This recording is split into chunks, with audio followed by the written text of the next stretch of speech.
তো আগের ভিডিওতেই আমি তোমাদের বলেছিলাম যে ষষ্ঠীর দিন আমি আমার মায়ের সাথে বেরিয়েছিলাম। তো আমরা বাদামতলা থেকে ঠাকুর দেখা স্টার্ট করেছিলাম। তো আমরা লাস্ট গিয়েছিলাম চেতলা অগ্রণীতে। তো সেখানে গিয়ে মানে পুরো 2 ঘন্টা ধরে লাইন দেওয়ার পর আমরা প্যান্ডেলের ভেতরে ঢুকতে পারি।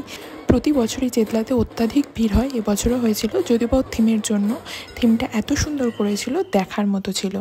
অতক্ষণ লাইন দিয়ে দাঁড়ানোর ফলে আমার মায়ের পায়ে রীতিমতো ব্যথা শুরু হয়ে গেছিলো, কারণ আমার মায়ের পায়ে একটু প্রবলেম হয়েছে, যার কারণে মা দাঁড়িয়ে থাকতে পারছিল না। তবু ওই অত ভিড়ের মধ্যে মা ঠেলে যখন ভেতরে ঢোকে না, অ্যাট লাস্ট আমার মা বলে যে না, এতক্ষণ দাঁড়িয়ে থাকা সার্থক, কারণ প্যান্ডেলটা এত সুন্দর হয়েছিল এবং মায়ের মুখটাও এত মিষ্টি ছিল যে দেখেই মন ভরে যায়।